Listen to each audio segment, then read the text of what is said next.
everyone. We know how hard it can be to keep up with the latest news in Israel. So if you haven't had the time to stay on top of what's what in the Holy Land, we're here for you. I'm Ladar Gavelazi, and this is ILTV's Weekly Review. The clock has run out. 60 days after Washington and Tehran agreed to a fragile pause, the agreement has expired with no new deal to take its place. Iran is threatening a more aggressive military posture, while reports say Tehran used the 60-day window to rearm and prepare for another conflict. President Trump today posted an illustration of the Strait of Hormuz, depicting it as new U.S. territory, while Iran's chief negotiator, Mohammad Khalibaf, said the key waterway would remain closed to shipping as long as the U.S. does not abide by the terms of the now expired Memorandum of Understanding. With diplomacy stalled and the strait still a flashpoint, the question now is, what comes next, a new deal or a new war? Steve Leibowitz has more. The clock has run out, and tonight the question across the Middle East and the world is, what comes next? The 60-day U.S.-Iran agreement signed on June 17th has now expired, with no new deal, no permanent ceasefire, and the Strait of Hormuz still at the center of an increasingly dangerous confrontation. The agreement was supposed to create 2 months of diplomacy, opening the way for talks on Iran's nuclear program, sanctions, and the future of the strait. But the opposite happened.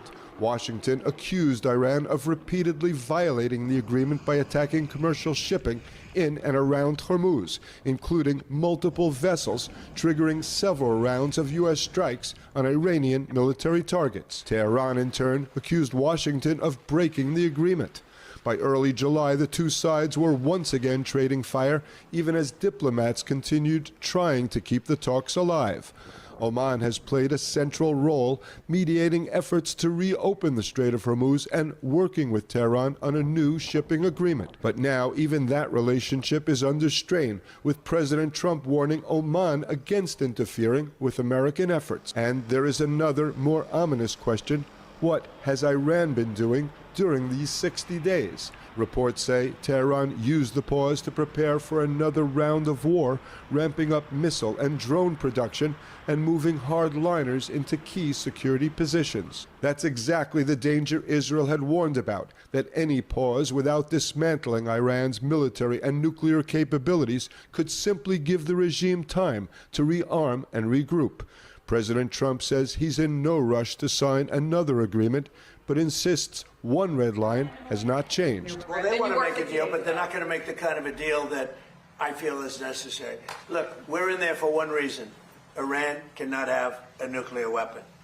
You understand that? Iran cannot have a nuclear weapon, and they won't have a nuclear weapon. And right now, them building one after what we did previously with the B-2 bombers, going to be a long time behalf. But Iran cannot have, it's very simple, they can't have a nuclear weapon. For now, there is nothing to replace the expired agreement. The U.S. says it can maintain its naval blockade indefinitely. Iran is threatening to shift to a fully offensive position if diplomacy fails. And with Hormuz still a flashpoint, Iran rearming, and diplomacy stalled, Washington now faces 3 options: keep tightening the pressure, try once again to negotiate, or return to a full-scale war. I'll tell you straight, this will not power your whole house. It won't run your air conditioner, your big screen. And the Islamic Republic of Iran is claiming that Qatar is holding 3 of its pilots who have been missing since March. The Missing Persons Committee of Iran's Armed Forces General Staff, Mohammad Bagherzadeh, penned a letter to the International Committee of the Red Cross president, saying that Qatar is not allowing the 3 men to meet with or speak with their families or Iranian officials, and called for her intervention and help in the matter. The letter said a 4th pilot was killed and his body returned to Iran. Qatar has so far denied the allegations. In a post on X, Qatari spokesperson for the Ministry of Foreign Affairs wrote that, quote, "We categorically deny the claims circulating regarding the detention of Iranian pilots and are surprised by these misleading statements at this particular time, amid the ongoing diplomatic efforts and initiatives aimed at de-escalating tensions in the region." He reaffirmed that contact was established with the pilots following their violation of Qatari airspace, adding that after following the rules of engagement and attempting to communicate with them without receiving a response, the necessary measures were taken to defend our territory in accordance with international law. He said Qatar had also invited an Iranian delegation to visit Qatar to be briefed on the details of search and rescue operations in April, but the Iranian side had yet to respond to the invitation. And so joining us now to discuss all the latest developments in the region is Lieutenant Colonel Jonathan Conricus, Senior Fellow at the Foundation for Defense of Democracies and the former international spokesman for the IDF. Jonathan, thank you so much for joining us today. Thanks for having me. So let's start with Lebanon and the Iranian terror proxy Hezbollah. They've breached the ceasefire, and Israel has, of course, responded. So what is likely to happen now on this front, and are we heading towards some sort of escalation? Yeah, Hezbollah breached the ceasefire and they attacked Israeli troops with explosive drones, severely injuring 3.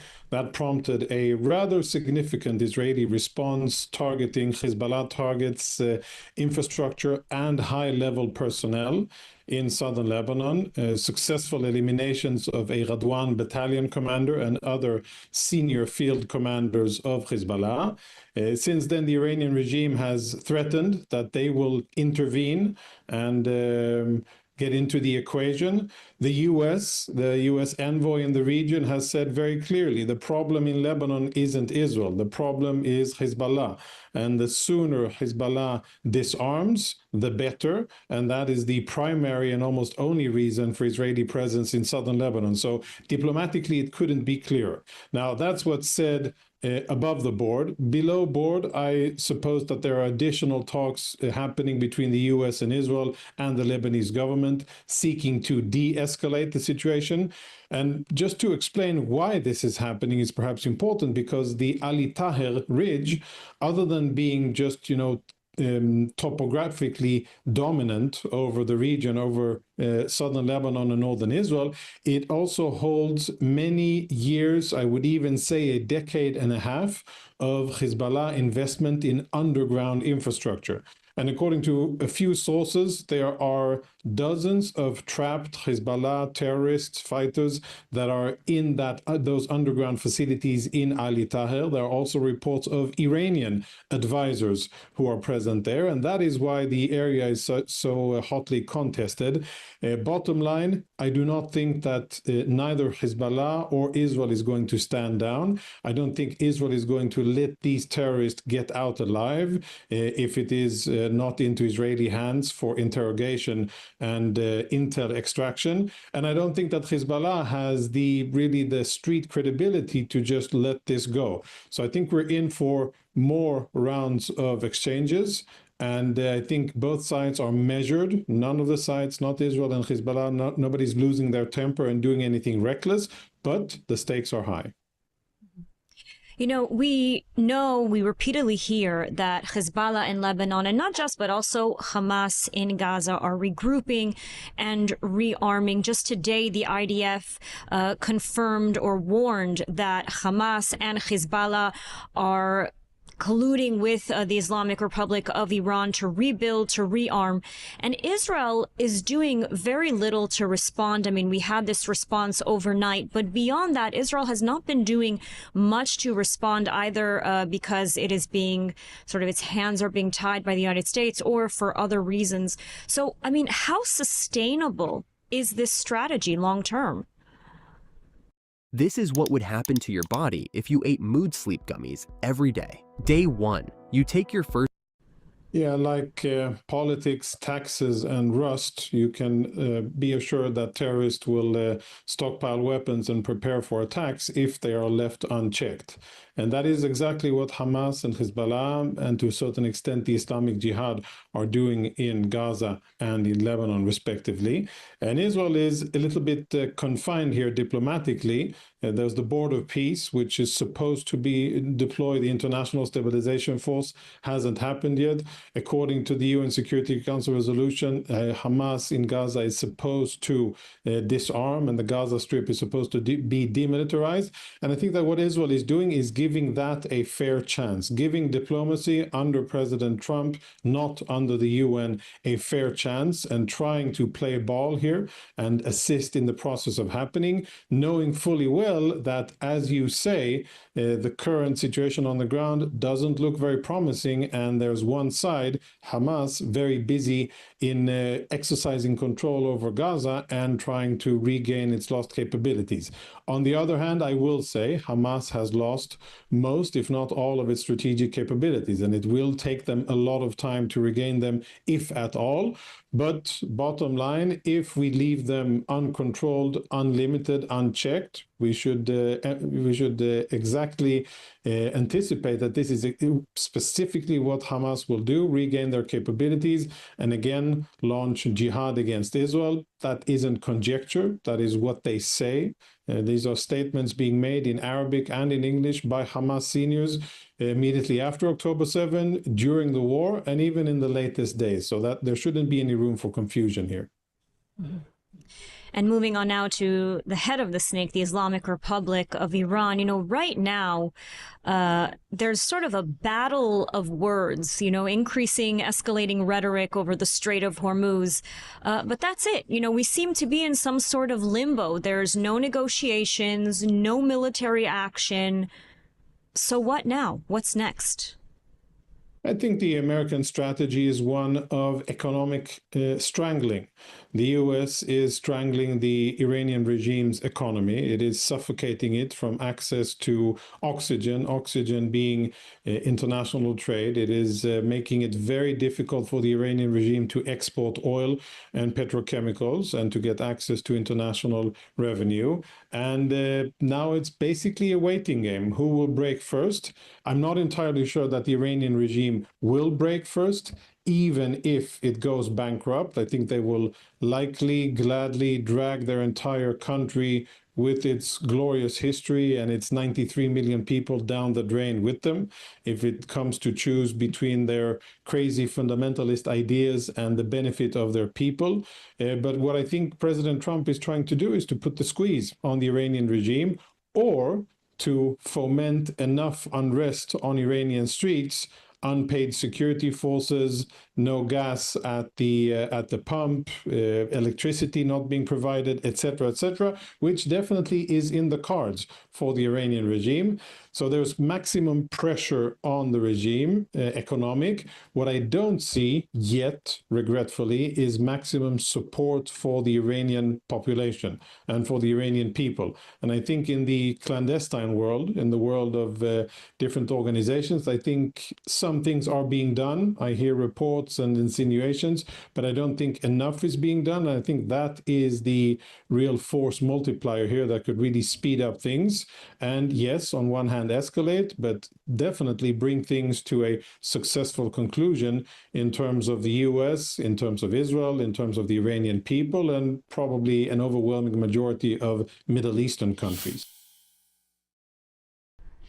Prime Minister Benjamin Netanyahu and President Trump's Middle East envoy Jared Kushner failed to resolve their dispute over the future of Gaza, as the U.S.-backed Board of Peace is now reportedly considering a new approach to disarming Hamas. A source familiar with the negotiations said that the board is weighing a plan to have Hamas surrender all of its weapons at once, rather than disarming sector by sector. The original framework divides the roughly 47% of Gaza still controlled by Hamas into 5 sectors. As each sector is verified as demilitarized, the IDF would pull its forces back closer to the Gaza-Israel border. Well, Netanyahu has rejected that sequence, insisting that there will not there will be no IDF withdrawal until Hamas is completely disarmed.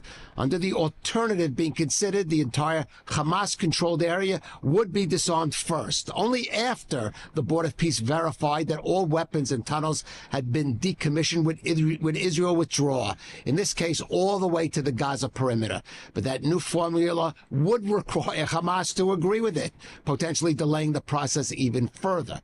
The dispute remained unresolved after Monday's 4-hour meeting between Netanyahu and Kushner, and developments also shed light on a Board of Peace statement that there will be no IDF redeployment from Gaza until Hamas is fully disarmed. But Israel's position remains clear. Hamas must give up its weapons, and Gaza must be fully demilitarized before Israel agrees to any troop withdrawal.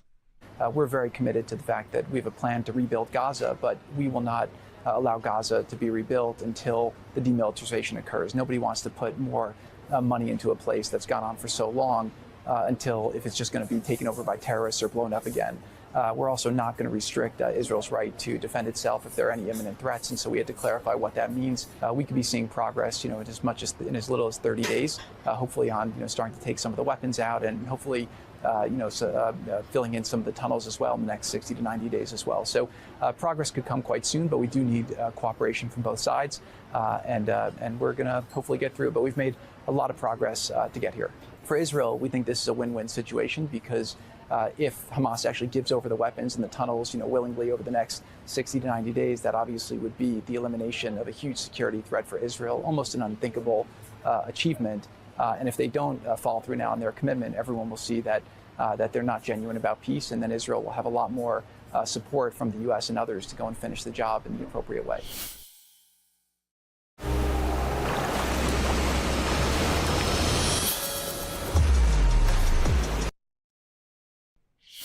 Well, joining us for more on the latest security and diplomatic news is Yaakov Katz. He's now a senior fellow at the Jerusalem People Policy Institute. Yaakov, thanks for joining us.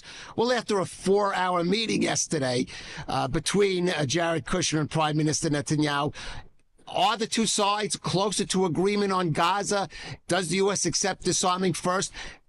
Except that Jared Kushner seems to think this could be attained within 60 to 90 days.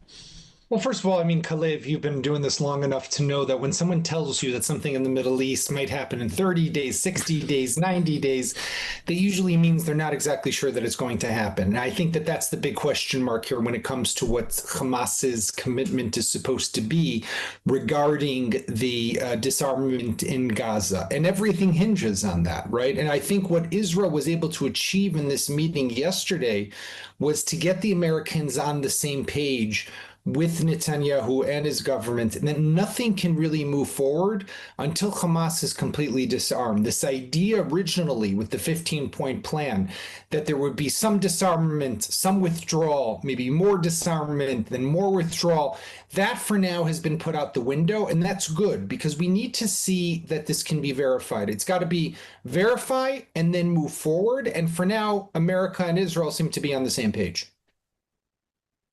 The devil is in the details. The question's still over. Who verifies this?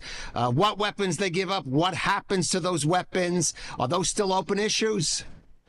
Yeah, there's questions, for example, what exactly of weapons will they be allowed to retain within their arsenal? Do they just give up the heavy weaponry? Do they also have to give up the light weapons? What people are seeing on the screen right now, AK-47 Kalashnikovs, can they continue to hold those? Or the RPGs, which now we're seeing, well, those are considered heavy weapons and those they'd have to give up. So those are some of the questions that still have to be worked out. I think what Hamas is doing is pretty smart for their part. They're saying, listen, we're on board. We're willing to do what is needed to be able to rebuild Gaza, what is needed to be able to turn a page and move forward. Israel until now, and I think, listen, this is important for people to understand. If you look around the world and you ask people, and you even hear this in statements, there was just a statement that came out the other day by countries here in the Middle East, Israel is perceived to be the obstacle towards achieving a lasting resolution to the situation in Gaza. That's not good for Israel. So it is important also that Israel be seen as cooperative, as being a partner to this plan.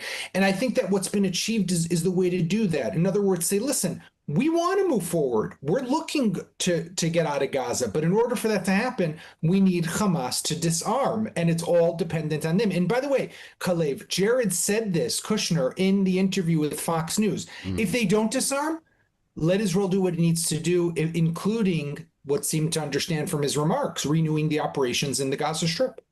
Right. I do want to move on to Iran. The ceasefire, that 60-day ceasefire, is officially over. But what comes next? I mean, was there even a ceasefire at any rate? And do you think it's likely the U.S. might return to more active military action now? Well, I mean, if you listen to Donald Trump, Kalev, the 60 days are over, and now his target might be Oman, right?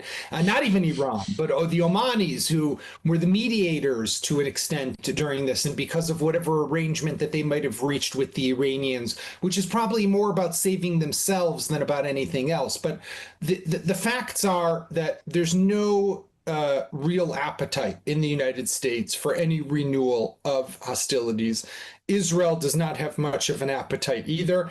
And in Israel, the assumption is that nothing really serious is going to happen. I think what the Trump administration is playing for is to buy some time, see what happens in Iran, if the economic pressure, the sanctions, and others have the effect that they want to see. And if that can be done, then the Iranians might capitulate and surrender a bit more concessions at the negotiating table.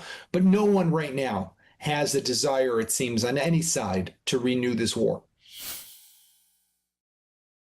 Israel has confirmed a rash strike deep inside Syria, saying Damascus ignored repeated warnings that a Turkish military deployment at a Syrian airbase could threaten Israel's security.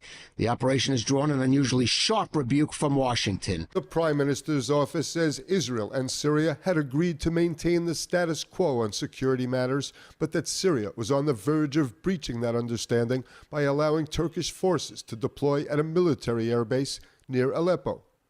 Israel says it repeatedly warned Syria that such a deployment would pose a threat to Israel's security, but Damascus chose to ignore those warnings.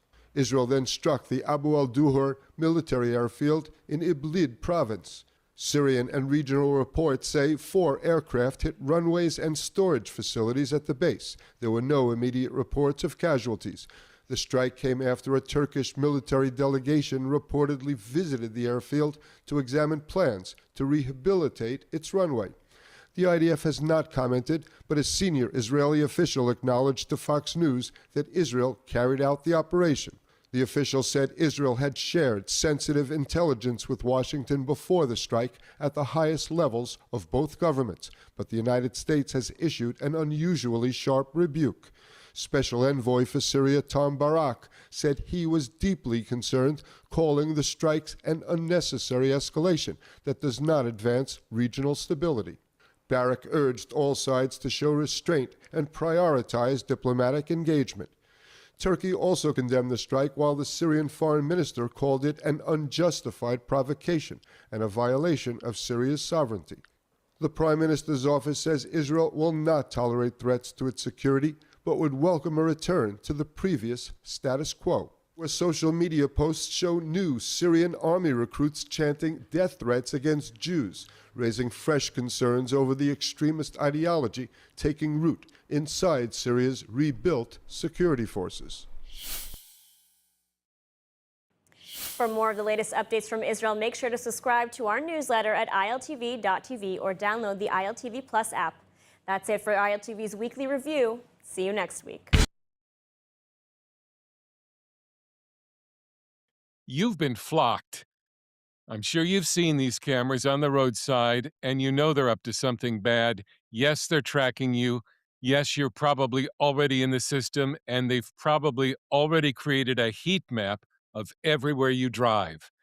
I'll tell you at the end of this segment how you can find out if you're in the system. You probably are.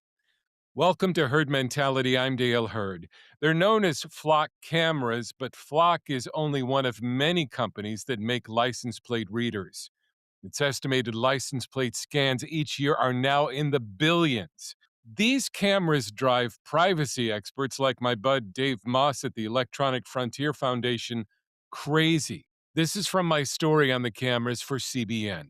This is one of the most pernicious and offensive technologies in the United States It is misrepresented to the public in such a way that people think it's doing one thing when it's actually doing another. So for your audience, license plate readers are cameras that take a picture of your car and digitize the license plate as well as other elements to it, your bumper sticker, the color, make, model, year, whether you have damage to your vehicle, and uploads that to a central database along with where your car was seen and when. So a police officer can sit down at a computer and type in your license plate and see everywhere across the country that your vehicle was caught on camera, sometimes going back years and years and years. The license plate reader went off on it and said it was a driver's license restraint.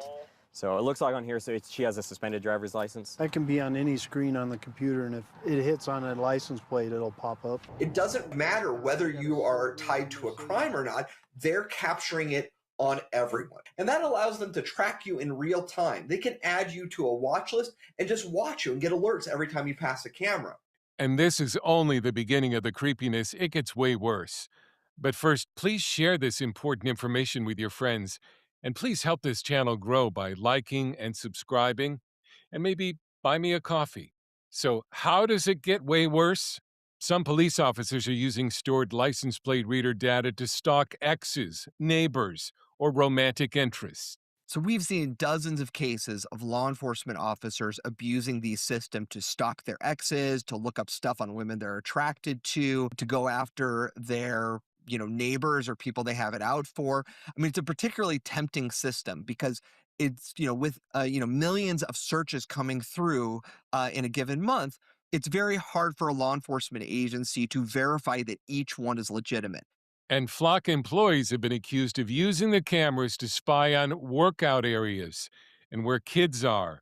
But Flock told me in a statement that that was part of a sales demonstration. But here's the cherry on top. The cameras can be hacked pretty easily. You can press a button a few times on the back of these cameras and within a few minutes, turn them into your own personal spy device or malware host or honeypot that steals people's login credentials or a cryptocurrency miner, whatever you want. Tech blogger Ben Jordan also found license plate reader data for sale on the dark web. And the cameras are sometimes wrong. This is badge cam footage showing North Carolina police arresting an innocent second-grade school teacher that the system identified as a dangerous criminal. Flock cameras are a prime example of technology arriving before ethics and law. This technology is not just about taking pictures of license plates. It's about the back-end AI database being able to take all that data, make deep insights about our past movements, and even predict where we're going to go next. Many cities are already ripping the cameras out, and vigilante groups are attacking the cameras. In a crime alert tonight, the Springfield Police Department is working to identify the suspects who cut down 3 Flock camera poles recently. It would be great if these were only used to find real criminals, abducted children, and stolen cars, but they're not. Here's a Flock camera on a jogging path. Now, here's how to find out if you're in the Flock database. Go to haveibeenflocked.com and expect to find yourself. Please share in the comments if you've been messed over because of these cameras, and if you're for or against this technology. I'm Dale Hurd. This has been Herd Mentality. Thanks for watching.